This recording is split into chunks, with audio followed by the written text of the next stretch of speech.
they decided that they were going to go to Democratic Republic of Congo to take over the government, which is something called a coup. It was this young man's dad. He was the one orchestrating this whole ordeal. But unfortunately, when they got there, the guards that the guards that was in charge of protecting the palace knew what was going on, and then a shootout went down. And then this man, whose his father's name was Christian, and he got killed in the process. And the men behind my head, along with 6 other people, were all arrested, and they were initially sentenced to death. Because of negotiations and different talks between the United States government, because they're all U.S. citizen, and the Democratic Republic of Congo, there were negotiation going on, diplomatic discussion about humanitarian justice and all that goodness, all those words, right?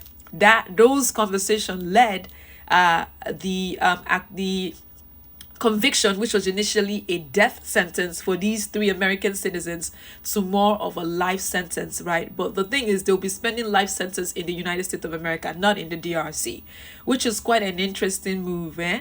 You ever been to an African prison, you will know that kaki no be leather.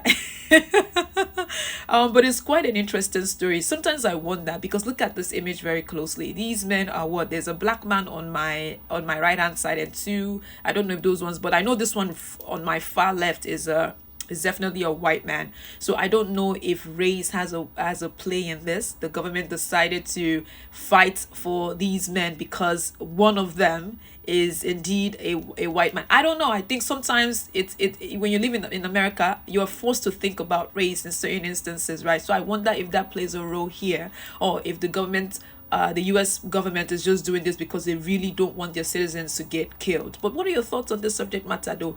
Planning a coup is not an easy thing to do. If your strategy is not solid and you get caught, you can end up losing your life. So those who have done it successfully, they have studied the movements of the person that they're looking to take over. And in many cases, when you look at a coup, it is usually someone that is very close to the president that usually they go, those are the ones that do it so well, because they understand the movement of the, they said the enemy within you is bigger than the enemy that is outside of you. So these ones were enemies that were coming they were coming from somewhere else to take over. While the coups that has been successful, if you really study those ones, those were people within the close ally, or right, the close friend, or usually the security guard or something like that. Those are the ones that has studied how coups are done, and they have been successful in doing it. But their life has been spared due to diplomatic conversation.